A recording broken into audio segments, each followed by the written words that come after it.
Cześć, Bartek Urban, zapraszam do testu Skody Superb i-V. i-V to nowa submarka Skody, która wprowadza koncern do ery elektromobilności. Literka I ma oznaczać innowacyjność oraz inteligencję, a literka V pojazd, z angielskiego Vehicle. Pojazd. w praktyce, jak zobaczycie na klapie i-V, to oznacza, że macie do czynienia albo z autem hybrydowym, albo elektrycznym. W przypadku Superba jest to akurat hybryda. Tak jak jeszcze jesteśmy przy oznaczeniu i-V, to w sumie wygląda trochę jak literka N lub jak rzymska cyfra 4. Takie tam spostrzeżenie. Kolejne jest takie, że nowy hybrydowy Superb jest praktycznie nie do odróżnienia od zwykłej odmiany. Mamy jedynie drobne detale, takie jak wspomniany wcześniej emblemat i-V oraz zmieniony delikatnie grill i to wszystko. Superb i-V to hybryda typu plug-in, czyli możemy ją podładować. I właśnie w tym lekko zmodyfikowanym grillu producent ukrył gniazdo ładowania. Zupełnie tak samo jak w Passacie GTE. Zresztą podobieństw jest znacznie więcej, ale o nich powiem później. Warto dodać, że Superb i-V występuje zarówno w wersji liftback, jak i kombi. Jedynie nie będzie występował w uterenowionej wersji Scout, a przynajmniej nie na razie. Pora zajrzeć do bagażnika. Tutaj, jak się domyślacie, niestety Superb nieco stracił, ze względu na konieczność zamontowania dodatkowych akumulatorów. Strata jednak nie jest duża, bowiem w liftbacku pojemność zmniejszyła się z 625 litrów do 485, a w kombi z 660 do 510. 150 litrów mniejszy bagażnik to w normalnym aucie oznaczałoby ogromną stratę, ale nie w Skodzie. Tutaj bagażnik był tak wielki, że ta strata nie jest aż tak mocno odczuwalna. Wciąż mamy drugie dno, ale tutaj jest nieco mniejsze i idealnie pasuje na kabel do ładowania. Dopiero dalej, jak podniesiemy, odkryjemy bak paliwa. Tak jest, bak paliwa, bowiem ten został przeniesiony, a pod tylną kanapą jest akumulator. Poza tym o 150 litrów mniejszym bagażnikiem nie straciliśmy nic na praktyczności. Z tyłu wciąż jest mnóstwo miejsca, niczym w największych limuzynach. W opcji mamy też takie dodatki jak np. komfortowe zagłówki, pozwalające lepiej spać, czy kocyk montowany na zagłówku. Również z przodu miejsca jest pod dostatkiem, a fotele mogą być w pełni elektryczne. Kierownica jest oczywiście regulowana w dwóch płaszczyznach. Deska rozdzielcza na pierwszy rzut oka jest dokładnie taka sama jak w standardowym Superbie. Różnice tkwią jednak w detalach, bowiem pojawił się nowy przycisk koło skrzyni biegów, a także nowy tryb skrzyni biegów oraz inna grafika na zegarach. Wszystko to oczywiście związane z hybrydą. Nowy przycisk to E-Mode, czy tam z angielskiego E-Mode. pozwalający nam na zmianę trybów pracy silnika. Możemy wybrać albo w pełni elektryczny, albo automatyczny, czyli samo auto dobiera, na jakim silniku będzie w danej chwili jechało. Poza tym mamy standardowe tryby dla całego samochodu, znane z innych Superbów. Na zegarach teraz też mamy pokazane dwa baki paliwa, po prawej spalinowy, a po lewej elektryczny. Dodatkowo na tarczach możemy włączyć widok, który pokazuje, z jakiej energii w danej chwili korzystamy i czy ją na przykład odzyskujemy. Oczywiście na wielkim ekranie centralnym, też wchodząc w ustawienia samochodu, jesteśmy w stanie wybrać wskazania elektryczne albo hybrydowe. Dane pokazują nam, ile nam zostało zasięgu na elektrycznym silniku, spalinowym, nasze spalanie i tak dalej. W sumie, gdyby pewnie ktoś nie wiedział, to w życiu by nie poznał, że w środku ma do czynienia z hybrydową odmianą. A to chyba plus.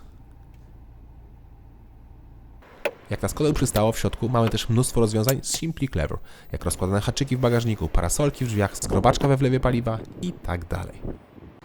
Ale pora skupić się na najważniejszym, czyli na tym, co się dzieje pod maską. A tutaj się dzieje. Dzieje się, bowiem większość hybryd na rynku korzysta z połączenia, jakim jest wolnostojący silnik benzynowy połączony z elektrykiem oraz z bezstopniową skrzynią biegów. Ale nie w Superbie i-V. Tutaj mamy benzynowy silnik turbo połączony z elektrykiem oraz dwusprzęgłową automatyczną przekładnią. Co więcej, benzynowy silnik to słynne 1.4 TSI. Słynne, bowiem początkowo ten motor borykał się z ogromnymi problemami, w tym z wadliwym rozrządem opartym o łańcuch. Spokojnie jednak. To nie jest jednostka o kodowym oznaczeniu EA111, tylko silnik EA211, który ma pasek zamiast łańcucha rozrządu i nie jest już tak wadliwy. Co ciekawe, obie jednostki, żeby rozróżnić, trzeba właśnie zajrzeć do rozrządu. Poza tym różnice są za małe, żeby je dostrzec gołym okiem. A warto dodać, że obie jednostki przez 3 lata były produkowane równolegle, więc to ważna informacja, jakby ktoś z Was chciał kupić używane auto 1.4 TSI. Taka ciekawostka.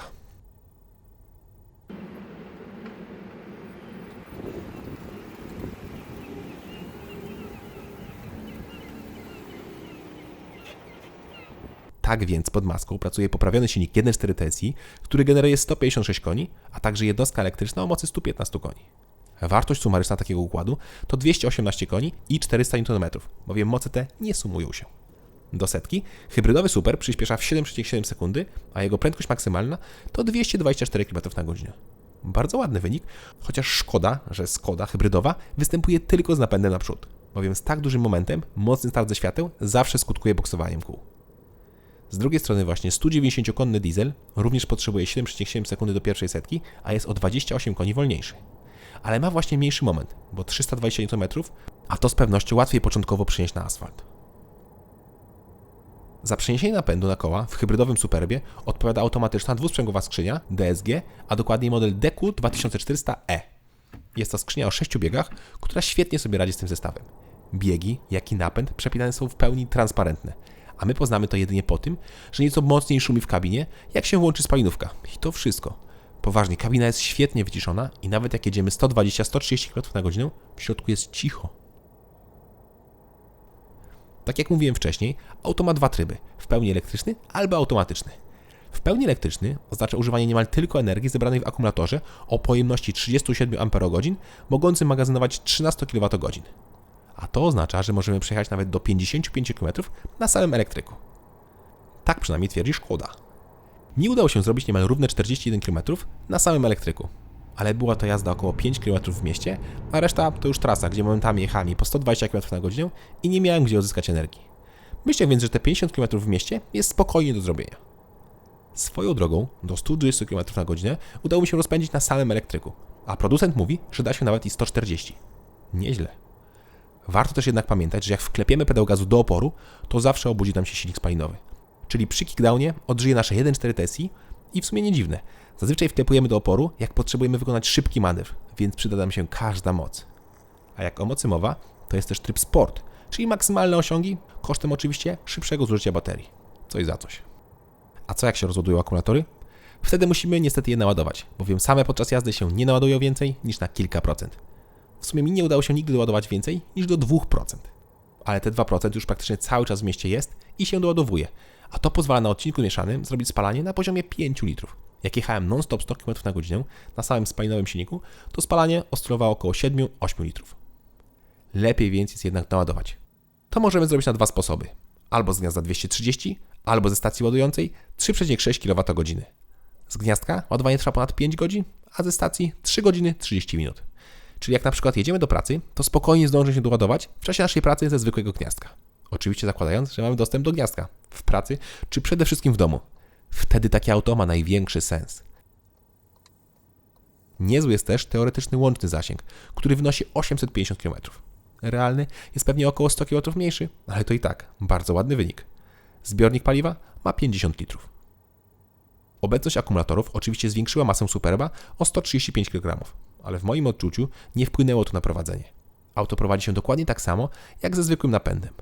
Warto dodać, że hybryda występuje tylko z zawieszeniem adaptacyjnym DCC, a to oznacza jeszcze większy komfort.